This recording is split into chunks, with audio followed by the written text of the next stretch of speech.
Kakšne so izkušnje uporabnika, ki tretira govejo gnojevko z morskimi algami Biokompleks 400?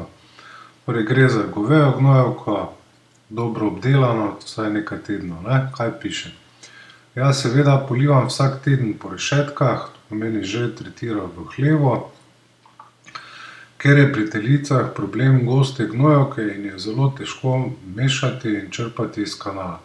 Odkar uporabljam dodatke, teh problemov nimamo in je že v začetni fazi gnojevka bolj homogena in tekoča.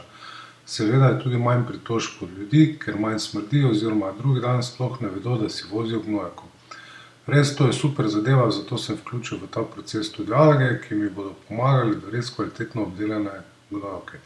Za spomladi pa razmišljam za tretiranje koruze, ker bom ukinil dognjevanje z urejem. Torej tukaj razmišljam za tretiranje koruze uporabo Biokompleks 900, ki se uporablja za tretiranje rastlin v zgodnji fazi razvoja.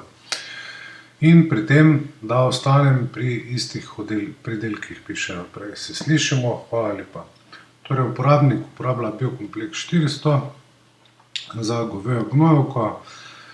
Torej to je dobro obdelana gnojevka, nekaj tednov jo pusti, da mikrobiologija dela mesec dni, kakorkoli pač v glavnem v začetni fazi že v hlevu začne uporabljati, kjer potem dela do jame in čez nekaj tednov komaj izvozi.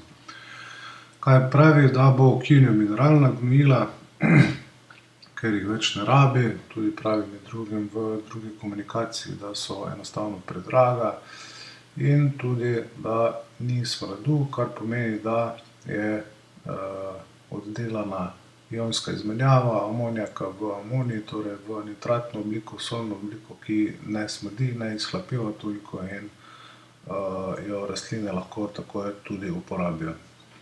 Več informacij najdete na naši spletni strani rjavemorske-alge.si, točno kako deluje, kdaj uporabiti, koliko uporabiti, koliko stane in kje kupiti.